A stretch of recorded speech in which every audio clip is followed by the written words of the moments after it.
up, everybody? What is good? Welcome to the Damn Dude Podcast. Damn, dude.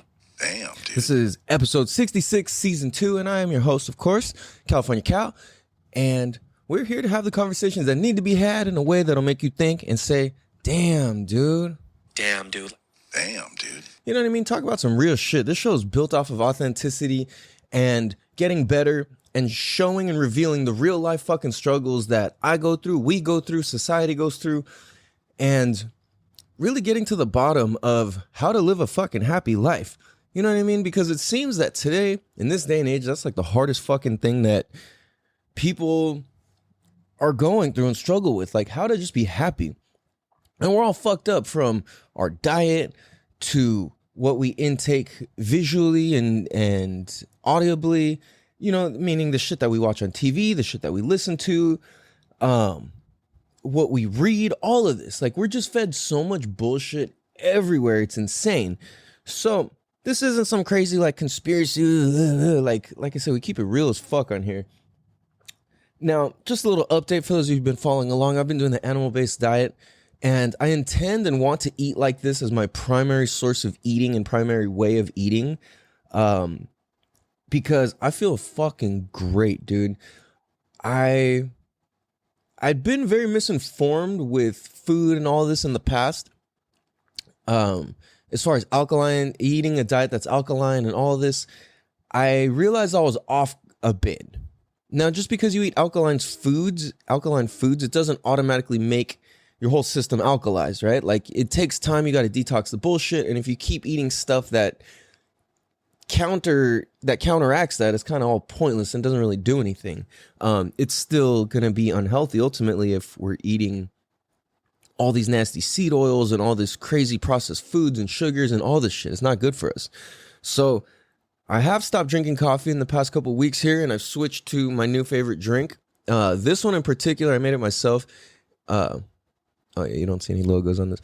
I love using glass jars too. I'm on this little mission to kind of like slowly get rid of all my plastics, all my plastic eatery, is that correct? I don't know, but like my cups and plates and all that shit, I want to just eat off of fucking bamboo boards and drink out of glass, and that's what I've been doing lately. So today I mixed plain kefir with some heavy cream, with some strawberries, with some honey, and a little bit of sea salt. And it's fucking schmack, dude. Yeah, organic grass-fed has been what it's got to be. And eating like this, there's ways you can do it expensive and ways you can do it cheap. I've definitely discovered. There's some times where I buy certain things, I'm like, how the fuck do these like handful of items cost this much? And then there's other times I'm walking out of the store with like fucking bags and bags of stuff, and I'm like, yo, this like costed nothing. What the fuck? Like, so it's kind of a trip, right? But anyways, my arthritis pain has been significantly better. Not all the way. What's the word you're not allowed to use on air? Healed? Cured? I forget which one. For whatever reason, if you say, I think cured. If you say, I cured blank, they fucking flag your shit and take you down and all this. It's kind of weird, right? But I've healed and been healing my arthritis pain.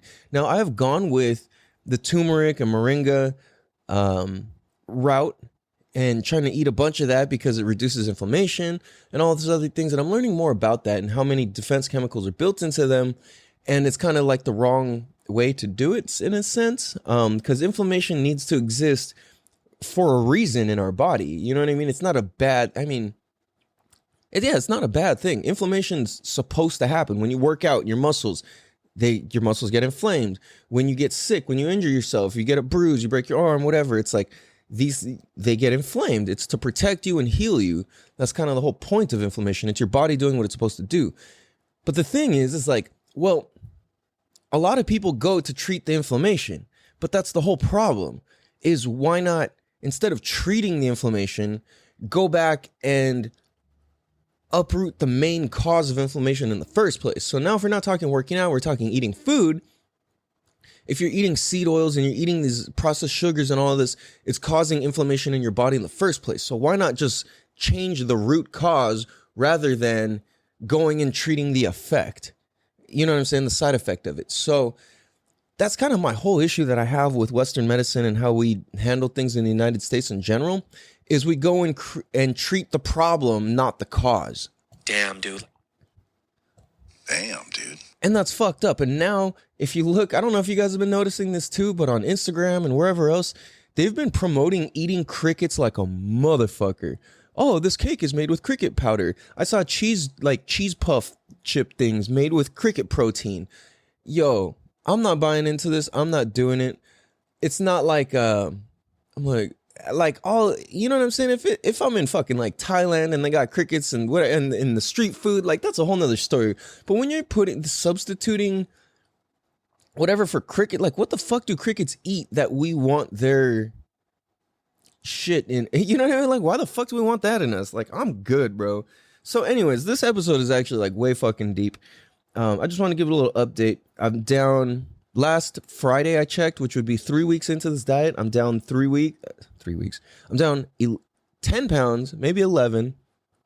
And then I don't know where I'm at today. So I'll check at the end of the week, or I'll check again today and then I'll check again at the end of the week.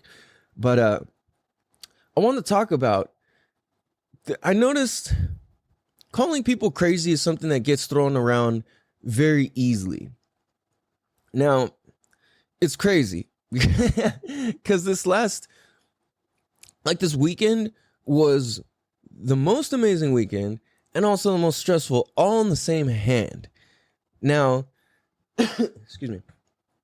It's always trippy when that fucking happens. And when this happens to me where I'm like met with two extremes in life, like a good extreme and a bad extreme all in the same day or the same instances or moments or hours or whatever, right?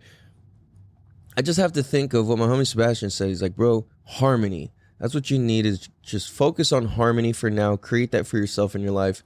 And that'll do wonders for you, you know? So I'm like, okay, harmony. Like, it's the balance of the two and creating peace amongst all the shit that can go on, right? Now, with this whole crazy thing, it's like, people are quick to say, oh, my ex is fucking crazy. Oh, my fucking whoever's crazy, blah, blah, blah. I get it. At the same time, there's a big difference between that and when somebody's clinically diagnosed. Now, I do believe that you can be clinically diagnosed and overcome and outgrow the reason that you gained that diagnosis. A lot of times people get diagnosed with, you know, we're just keeping it not politically correct. And we're just going to keep saying crazy rather than listing off exact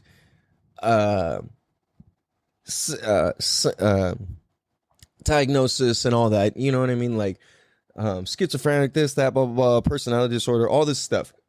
We're going to kind of skip all that. We're just using the word crazy because that's what that word is supposed to mean. It's a little politically incorrect, yes. But when somebody gets diagnosed as, you know, quote, crazy, it's a different level than just somebody who acts fucking crazy or irrational, right? Now, I've been in instances where I've dated and lived with people who were on either end of these spectrums, right? Now, living with somebody who's diagnosed with different disorders is way different than living with somebody who just doesn't have themselves figured out and doesn't have any control over their emotions or temperament. Big difference. It feels the same and it looks the same and it acts the same, but there's a big difference, man. Now, I've known people who've been clinically diagnosed with different disorders, and it was like a spiritual awakening or them stuck in a tough spot and not understanding or taking some kind of drugs or something along those lines, right?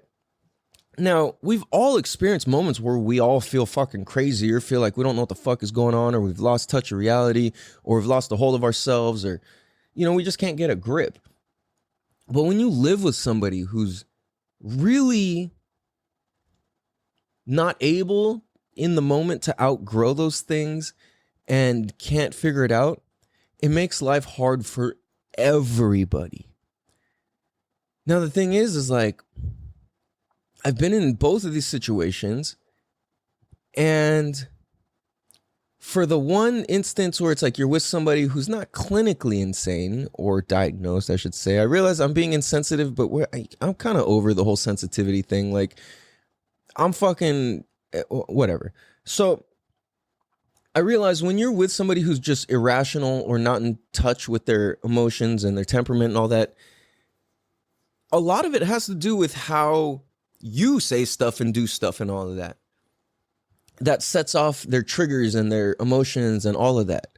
And that's where extreme ownership comes in, like we've spoken about in the past, where it's like, okay, I made her, not that like I made anybody go cheat, but it's like, all right, my actions and my lack of attention or affection or my overbearingness or my jealousy or whatever caused that person to fucking just be squeezed out of our own relationship, and had them need to go find peace or whatever somewhere else. Now, that's one thing. And that's a good thing to look at. But a lot of people just go, oh, she's a crazy bitch, blah, blah, blah. And it's like, well, what did you do? What was your part, right? And I see where I had an ex who was like that. And I'm just like, wow, like, I look back and I was like, man, she's fucking crazy. But looking back at it, I see my part and I see my own stubbornness, which would contribute to acting that way and being irrational. It's like, I can't even talk to you. You're not even listening. And I'm listening for the wrong things. I don't know how to listen. And communication is just fucked up, right? Now, I look back to the other scenario where somebody's literally diagnosed multiple times over.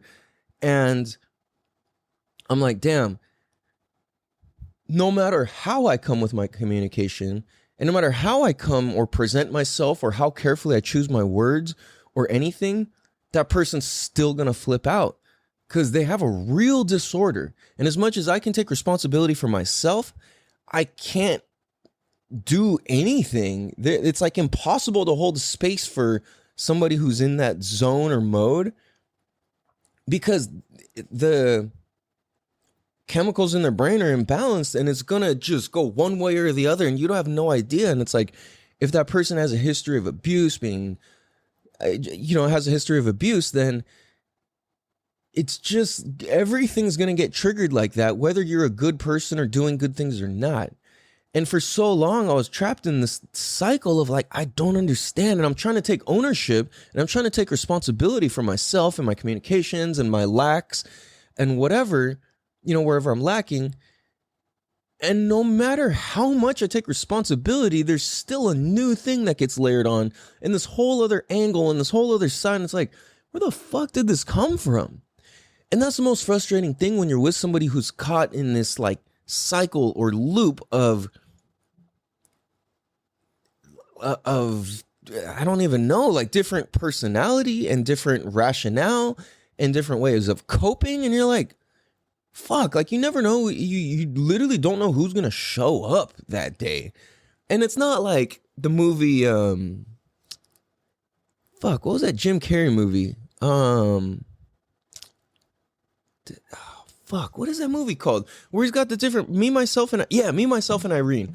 It's not like that, but it's kind of like that. You know what I mean? Like, it's not like they show up as somebody who's like, oh, hey, today I'm fucking Jim, and today it's like, oh, hey, I'm fucking Steve today. And it's like, oh, hey, I'm fucking Joe today. It's like, no. It's more like, I'm fucking angry because you didn't say this or you did that, or I'm fucking pissed because you did this, or, oh, everything's all good, things are sweet, blah, blah, blah.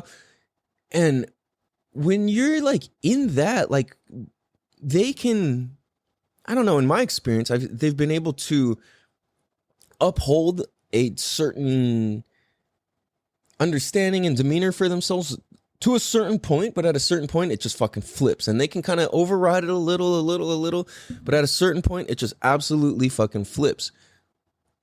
And when that happens, it's fucked up, man, because like, what are you to do if you're taking responsibility for yourself and you're providing whatever space you can for that person to be themselves, and they want to go hurt themselves and they want to fucking you know, they don't want to be here. And then the next day they fucking love life. And then the next day they fucking hate life. And then the next day they love you. And then the next day they hate you. And then the next day they hate this person. And then they love this person. And then and it's just like this forever cycle of assumptions and pain and misery and happiness and misunderstanding and then understanding. And then it's like you can't trust the words anymore. And for me, I looked at that type of relationship where I'm like, damn, communication just broke down. But no, it's not even that communication broke down. It's that communication was never working because I didn't know who I was speaking with that day. You know what I mean? And it's like we all have a version of like, well, maybe not all. There's some people who don't. Or it's like we have our representative who shows up and it's like the best version of you and you know how to be it and you can be happy and blah, blah, blah. And it's like, but you're not like that all the time.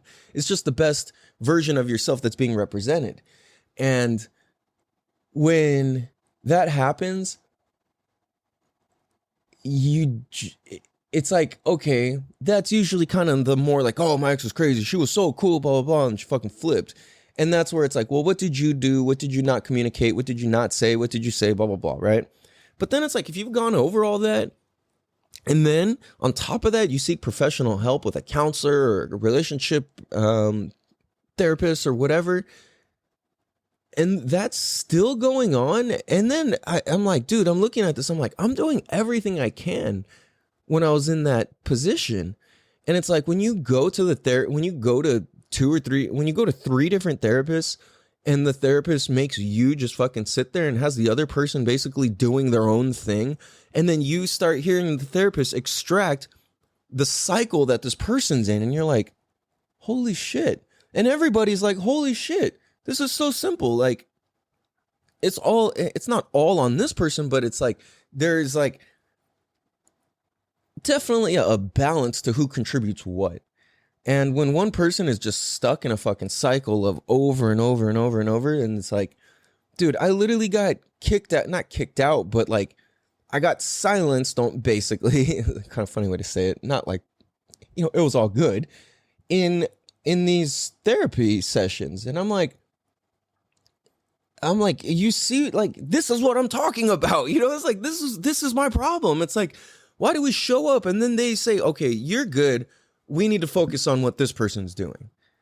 And in all the therapy sessions, I ended up getting told, you know, it seems like you got a good understanding of this. You know, it summed it up. Yeah, there's my little things where I could do better and this and that. And it kind of turned into they're just giving me tips on how to respond to this person's cycle of stuff, right? And I'm like, wait a minute. And it just keeps kind of occurring. And it's so hard when you're in it and you're in the midst of it. And it's like, how do you separate yourself when there's love? And then when the person shows up as dope as fuck, it's so cool. But then like all of a sudden and then it's just like the next day it's all fucking flipped and everything's undone. And then 2 days later, it's all back and done up again. Now, I'm like, holy fuck, dude.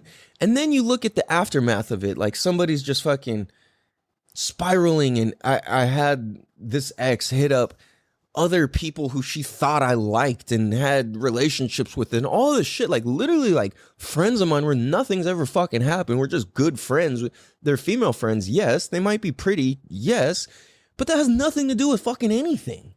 You know what I'm saying? It's like, just because I'm friends with somebody who's pretty, that doesn't mean anything. You know what I mean? Like, so if I'm a good looking dude and you're friends with, and your friend is nice to me, does that mean your friend fucking likes me? No. You know what I mean? It's like, you can find people attractive physically without being with them or without wanting to be with them or whatever.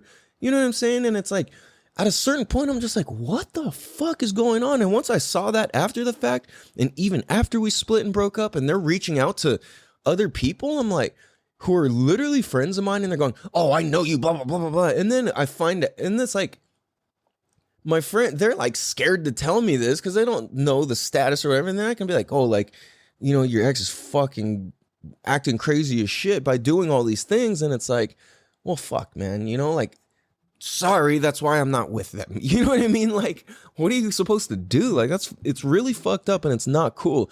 And I don't know how much shit has gotten said without my knowledge, and how many people have been reached out to, and how many different things have been fucking said or expressed or whatever without me even knowing. Like, bro, what the fuck? You know what I mean? And then it's like, I'm sure there's still people. Like, I noticed a handful of people who are really close to me started acting different. Now, I don't see, there's so many levels to this, but it's like, I don't know if it's because I'm like, man, fuck wearing a mask, fuck getting I'm not, fuck, I'm not getting a vaccine. My kids, my family, and I speak out about this. I'm vocal about it, especially if you follow me online. I'm like, man, fuck this, fuck that. And I just kind of point out I point out and share new information that I discovered, because I'm willing to admit I'm fucking wrong. I was wrong. I was all wrong about this diet stuff. I was all wrong about how alkalinity works. I was all wrong about all these different things. And so I'm like, okay, in this day and age, everybody's so fucking sensitive, and people make these grand assumptions of you because of certain things you share online. And it's like, well, if I learned something that I didn't agree with and I share it, you think I'm this way now. You know what I mean? Like, I thought Trump was a terrible fucking president. And then, or I thought I don't know if he's a terrible person or not, but I'm like, man, fuck this can't be, blah, blah, blah. Bernie Sanders, all this. And then now that I look back, I cannot even believe that I was so pro Bernie Sanders. I get why I was, but then I also look at it and I'm like, I cannot believe that I was so ignorant to all this shit. And when you're kind of caught in this loop of stuff, like, it's easy to assume. And it's like, I realized I was assuming, oh, if somebody was promoting Trump, then I'm like, oh, that person's a fucking dumb redneck. You know what I'm saying? And then it's like, oh, if you didn't vote for Bernie, then you don't fucking love everybody. But it's like, socialism doesn't work. Like, it's not okay. Socialism is just communism. It really is. Look up how that fucking works. Like, once you've ran out of your weekly money, then you don't get any more, because we're all fucking even and on the same page. And that's actually ultimate grand control over all of us. And that's not actually fucking freedom. So when I look at it, I'm like, okay, I was completely wrong about Trump and his presidency. I looked at the facts. I listened to the speeches, and I saw how they were cut to make him sound racist and this and that and all these things. And I'm like, fuck, I was completely wrong about that. So now when I share that, I'm like, look, here's the evidence. Here was why I was wrong. People are like, oh, you crazy Trump supporter, you fucking redneck. I'm like, bro, what are you talking about? This has nothing to do with that. This has to do with, look at the information of how it was presented us and why we believed this like this before. And then now look at the evidence that fucking completely overrides all the shit that we thought was correct about this. And if you can't be grown or man enough or woman enough or whatever to fucking own that and acknowledge that, then you're ignorant and you're not willing to grow, and you're staying stuck and stagnant, and you're not going to live a happy life that way. So when I look back at all of this, I'm like, fucking A, man. Like, I don't know if there was things that got said to people, or if it's because I'm sharing my views on things, or because I fucking talk about controversial shit, or because I'm not afraid to fucking just say what the fuck I want to say. You know what I mean? Like, so it's like, I don't even know the impact of what this person has done. And I keep discovering new things, and I'm like, motherfucker, like, are you kidding me, dude? Like, what the fuck? You know? So it's just a trip, dude. Like, it's easy to call people crazy. It's easy to write people off. But the truth about it is, like, there's real diagnosed people out here living amongst us all throughout everywhere. Your neighbor, maybe in your own home, somebody you know, maybe somebody's slightly this way, maybe somebody's extremely this way, maybe somebody's on medication this whole time and they're able to just kind of maintain. You don't fucking know who's on what or who's doing what or who's been what. And that's why this show needs to exist, is because this is to break down all those walls. And let's say you have been clinically diagnosed with all these things. That's totally okay. You can outgrow these things. You don't have to be on pills the rest of your life. You don't have to do all this. There is more access to being better than we even realize. Starting with our diet, starting with what we watch and who we hang out with and the conversations that we have. Yo, that's fucking everything from the start. If you're diagnosed and you can't handle shit and you feel fucking crazy as fuck, if you surround yourself with the right people, that's fucking okay. You know what I mean? Because then they know how to work with you and handle you and relate to you. But when you don't know how to relate to somebody and somebody's just Karening out, maybe they really are clinically diagnosed with something that we don't understand. And I'm quick to call people Karens because there is a certain attitude and way that that's very real. But at the same time, I understand it goes deeper than that. You know what I mean? And that's kind of like a joking thing, whatever. But it's like, you know, jokes have their place, and then talking authentically about this stuff has its place too. And it's not the same thing. You know what I mean? Even though if it's the same topic or subject. So we're going to take a quick break, and we're going to get into some more deeper shit here. But pancake slurping, but we're going to be right back. Damn, dude. What up, everybody? We bike. Yeah. What up, everyone? I quit smoking weed and drinking alcohol so I can bounce down the street like a basketball, which I haven't drank. The only time I drank in very recent times was when I went on that boat with my homie Diego. I had 2 Trulies. Ugh, those are fucking gross. The feeling of it's gross. Like the taste, I'm like, okay, that's fine, but the feeling it left in my body, ugh. I haven't smoked weed in several weeks. I haven't drank coffee in a week or 2. And yeah, man, pretty cool. Also, I kind of stopped doing the music homework thing. For one, because we've had very serious episodes. 2, I realized that that will likely get me flagged on certain platforms. So I need to not do that. I don't want my shit flagged. I don't have to go back and like cut out fucking chunks of all my episodes. Like that doesn't sound very fun. So moving right along. And a reminder from your friend, Farmer fucking finger dipping, finger fucking finger chicken, finger dipping, finger flicking Fred. Here to remind you to not little bitch, live the life you love. Damn, dude. Oh, hey, thanks, Fred. Appreciate that, man.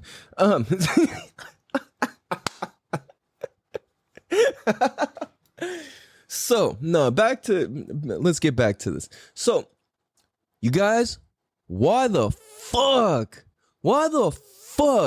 is it so taboo to talk about how people died in recent times? Damn, dude. How? Why? This is fucking ridiculous. We need to normalize talking about and sharing how the fuck people die. For the sake of closure, for the sake of understanding, for the sake of preventative measures. It's not okay that I've known more than 10 people passed away in this past fucking year and then know of even more and seen friends have friends pass away. And all of a sudden, it's this big fucking mystery of how the fuck our friends died. How the fuck did they die? And it's like, oh, like they had a heart thing. They had a brain thing. Why? How? They were healthy. They were fucking 30 years old. They're fucking 30 something, 34, 35, 30. Like people in their 20s, 30s, and 40s just fucking dying. How? Why? How the fuck are we supposed to have closure if we don't understand these things? Like, as somebody who's experienced a lot of death as a child and just growing up in my life, knowing how they died is absolute fucking closure for us. Now, like, the amount of closure and the amount of knowledge and the amount of, like I said, preventative things that we can understand when people die and pass away, and we know why and how, that does everything for us. Like, it allows us to feel peace. It allows us to have this uncertainty healed up. It allows the wound to heal. You know what I mean? It's like if you just fucking end up with huge cuts and you don't know how it happened, that's terrifying. You know what I mean? Like if somebody dies and you don't know how it happened, that's terrifying.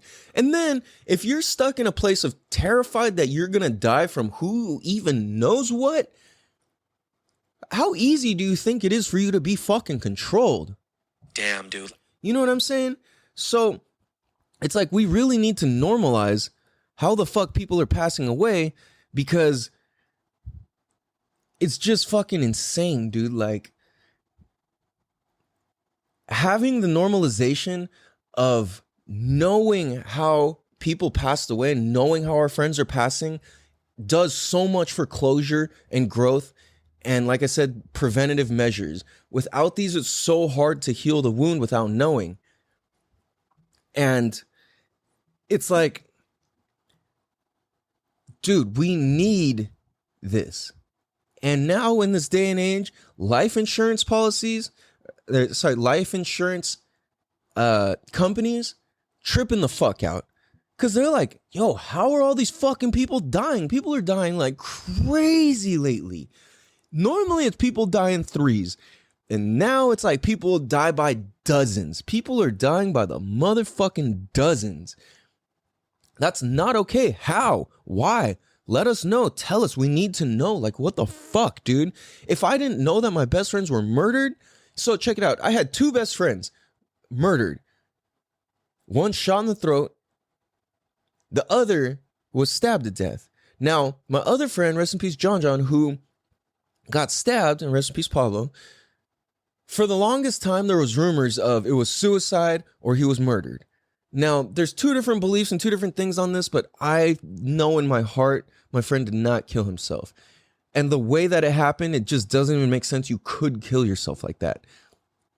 He was found with multiple stab wounds in him and found him in a closet.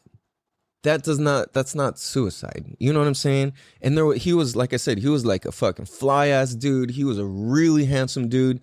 His personality, his jokes, his seriousness, his work ethic, everything. He was just fucking like really fucking on point. And a lot of dudes were jealous of him and the girls he had and his girlfriends and whatever. Cause like I said, he's just one of those dudes, you know, something special about him.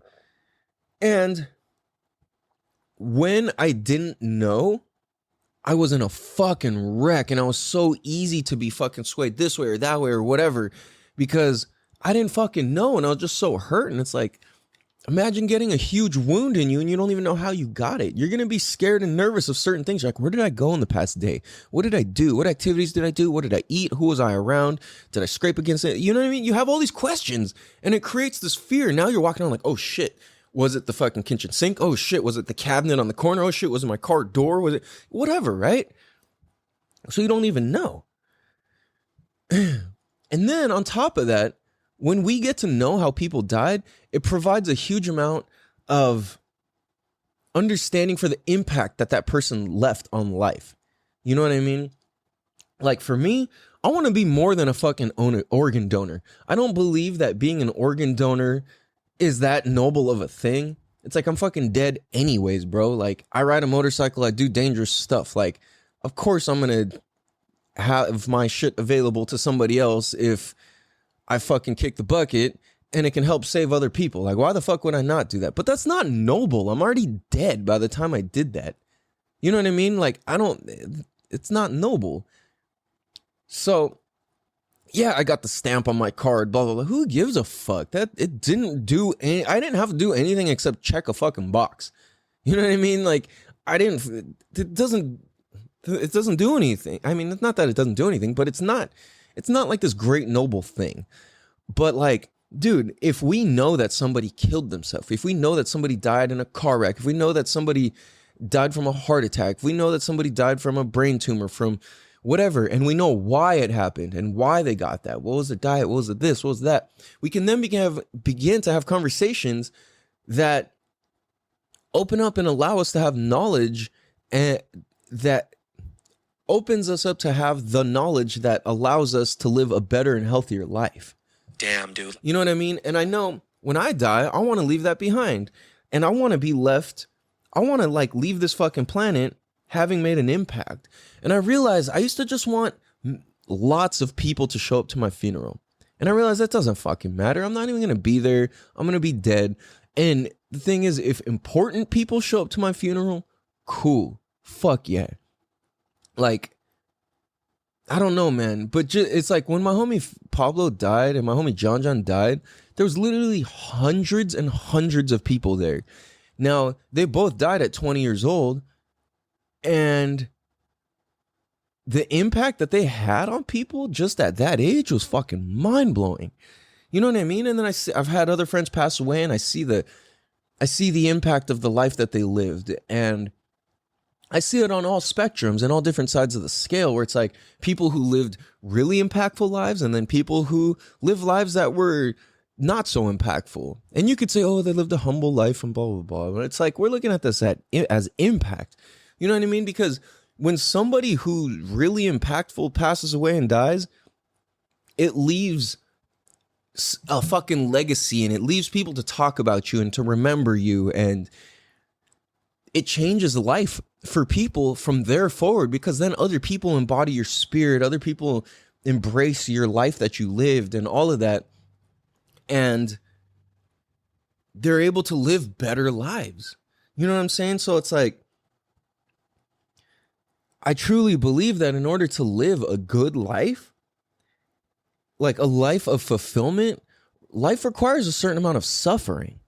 And I think that that's what makes somebody a great person, is like, how much suffering can they endure and go through and still come out better and on top and succeeding and happy and triumphant and free, and not dragged all the bullshit from the past into the future and have to live this present life of anxiety and worry and fear because the past is in the future. You know what I'm saying? And it's like, as long as we keep putting our past into our future, we're not going to be okay. You know what I mean? Like, it's just, we need to be able to push through and push past all of our suffering so we can set ourselves up to live happy lives. And it's like, whatever the scarier option is, that's usually the right one. That's usually the one your soul, your body, like, just yearns for. You know what I mean? Now, that has to be measured and counterbalanced with integrity. Because, yeah, let's say you find somebody attractive and you want to go cheat.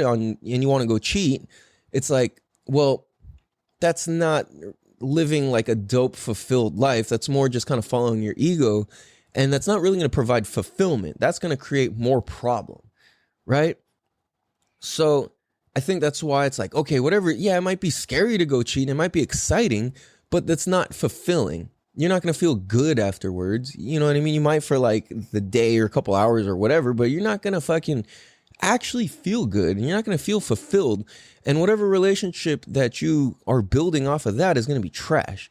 It just can't happen that way.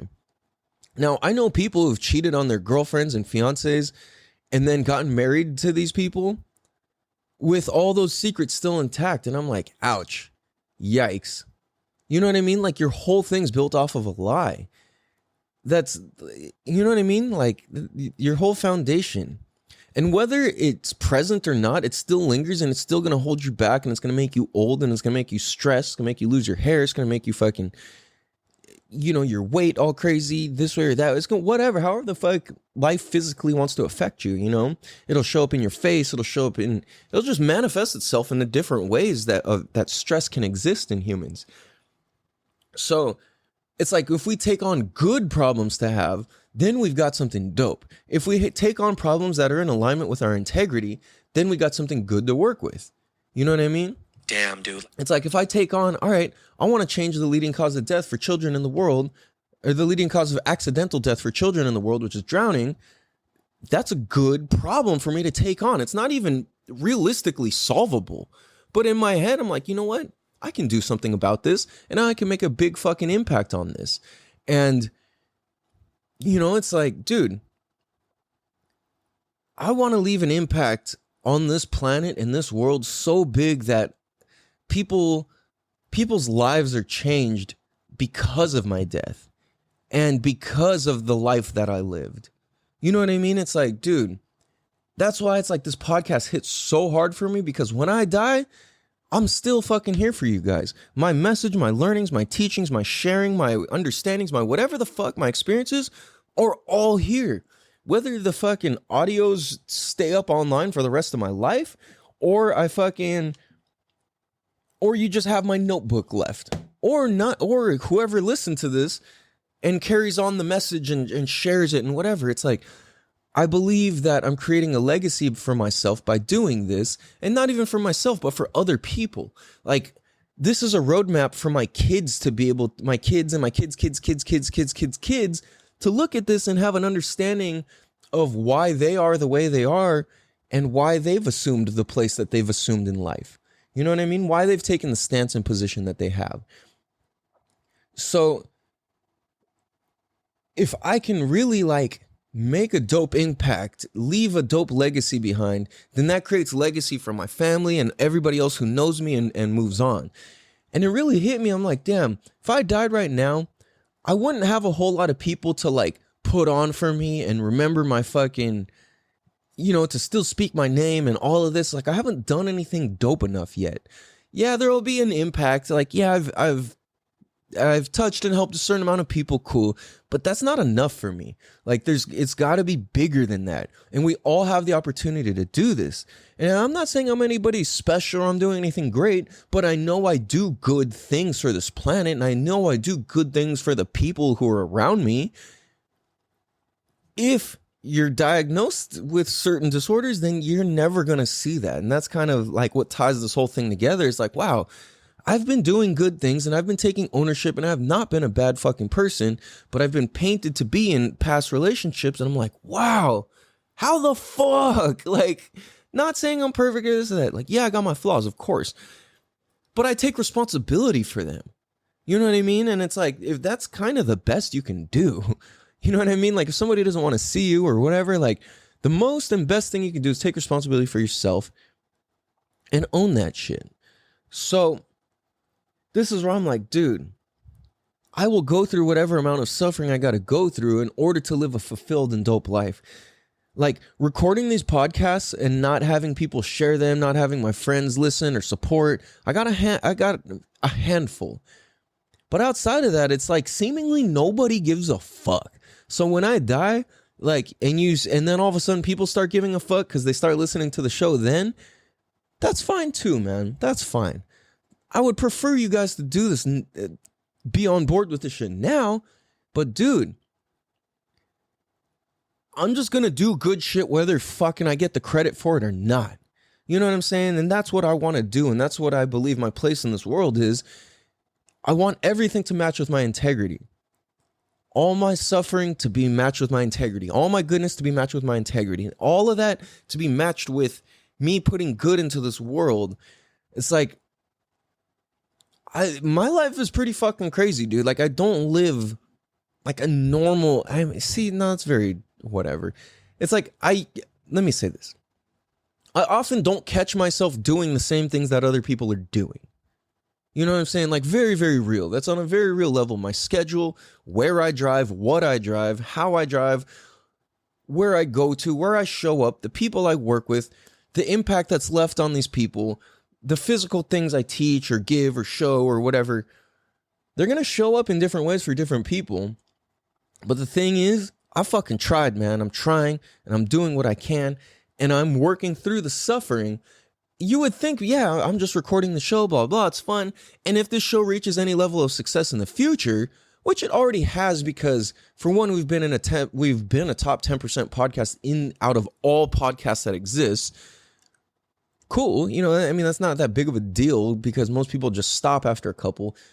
But you know what? I'm going through it. I'm suffering. I'm pushing through all the mental blockages. I'm pushing through all the time and schedule constraints and all the things like that, like trying to run a business, trying to be a parent to kids, trying to handle my own damn shit, trying to fucking make rent, trying to fucking eat good, trying to do all these things, trying to have, you know, like create different relationships, trying to do all these different things and still make the fucking show with hardly any recognition or credit or money. No money. I've made $5. Shout out.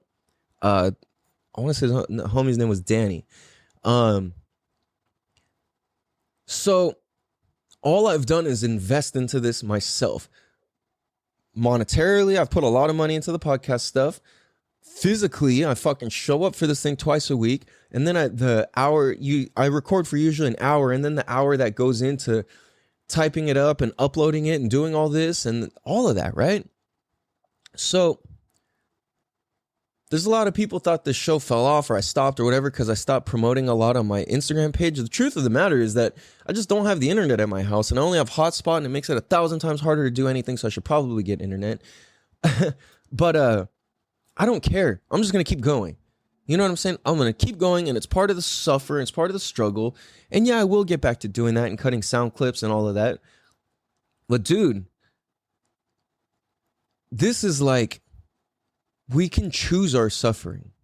So choose your hard. Choose what you want to suffer over, because that's what's going to equal the fulfillment in your life. And I believe that if I can struggle and work hard to help families and make this life not about me, but about other people and helping and just being a contribution and understanding that I'm just a vessel to be able to put goodness into this world that comes from fucking God or whatever, that use me the fuck up for that. That's what I want to be here for. Somehow I'm still alive after everything I've gone through. Somehow I'm still here after all the crazy shit. So I might as well fucking try to do something fucking good in this world. You know what I mean? It's too easy to be suicidal. It's too easy to just be like, nobody cares. It's too easy to be like, no, fuck people. It's too easy to be like, oh, he's a fucking redneck. Oh, he's a Trump supporter. He's a this or that. Like, all of that shit, it's just too easy. Like, fuck that. We got to pick certain struggles and pick our hard. And a lot of times, what I see the most common person do, the common man, the two struggles he picks is a job he hates and a relationship he hates. And those are the two biggest things I see people fucking pick for themselves in their lives. And then they wonder why fucking life sucks. And then they go and try and party and fucking watch football and baseball and all these things, or do different activities, or fucking fix up a car and all this stuff. It's like, all those things are fine. But when it's a mask and you're trying to treat the problem, not the cause, right? Then you have a life that's unfulfilled. And when you die, nobody even asks how the fuck you died, and nobody cares. And it's just this whole thing. And it's like, yeah, people care. But when they forget about you in a couple months or a couple years, the impact you left wasn't that fucking big. So what is the impact that we can leave on this planet? Raising good kids, that's dope. It's not enough. What about you yourself? What are you going to do? What are you going to leave behind? What are you going to be remembered by? You know what I'm saying? So these are all good questions we should ask ourselves, I think. Damn, this fucking drink is good. So, like I said, I want to be more than a fucking organ donor. I want to be more than an organ. Why can I not say the sentence?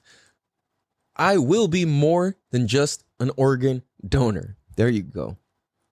I encourage you all to be that as well. If you're not going to donate your organs, fine. People have different religious beliefs or spiritual beliefs or whatever. That's cool, right? But dude, I'm going to be remembered as more than that. And if it even gets mentioned at my funeral, oh, he was an organ donor, I will fucking haunt you. Like, seriously, don't fucking say that at my funeral, please. Yeah, because that's fucking whack. But anyways, it is what it is. And if that's the most that you've been able to contribute and you help save somebody's life, that's also fucking cool. Don't get it twisted. You know what I mean? So you guys, I gotta get ready. I got a lot of shit to do. I got like fucking 9 new clients today, maybe. I got a long afternoon. I love you guys. I appreciate you guys. Hope you guys have a beautiful day. I hope this episode really fucking hits for you guys. Be sure to tell a friend to tell their friend to tell their best friends, cousins, uncles, best friends, grandma about the Damn Dude podcast. We have the conversations that need to be had in a way that'll make you think and say, Damn, dude. Damn, dude.